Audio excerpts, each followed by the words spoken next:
आमदार डॉक्टर सुरेशभाऊ खाडे यांच्या पाठपुराव्याला यश. म्हैसाळ कालव्यातून 2 दिवसात पाणी सोडण्याचे आदेश. मुख्यमंत्री देवेंद्र फडणवीस यांच्या मार्गदर्शनाखाली जलसंपदा मंत्री राधाकृष्ण विखे पाटील यांचे निर्देश. दुष्काळग्रस्त भागाला मोठा दिलासा. सांगली आणि सोलापूर जिल्ह्यातील दुष्काळी परिस्थितीच्या पार्श्वभूमीवर आमदार डॉक्टर सुरेशभाऊ खाडे आणि आमदार गोपीचंद पडळकर यांनी जलसंपदा मंत्री राधाकृष्ण विखे पाटील यांची भेट घेऊन म्हैसाळ उपसा सिंचन योजनेच्या कालव्याद्वारे तातडीने पाणी सोडण्याची मागणी केली होती.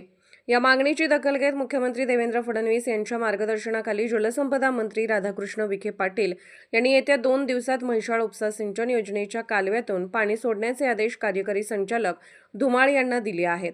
मिरज पूर्व भाग, कवठेमहांकाळ, जत तसेच सोलापूर जिल्ह्यातील मंगळवेढा तालुक्यात यंदा अत्यल्प पाऊस झाल्याने शेती, पिण्याचे पाणी आणि जनावरांच्या चाऱ्याचा गंभीर प्रश्न निर्माण झाला आहे.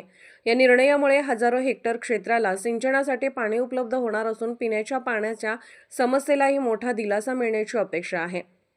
यासोबतच कालवा सुरू करण्यासाठी अडथळा ठरत असलेली सुमारे 10 कोटी रुपयांची थकबाकी जलसंपदा मंत्री राधाकृष्ण विखे पाटील यांच्या स्वनिधीतून अदा करण्यात येणार असल्याची माहिती देण्यात आली.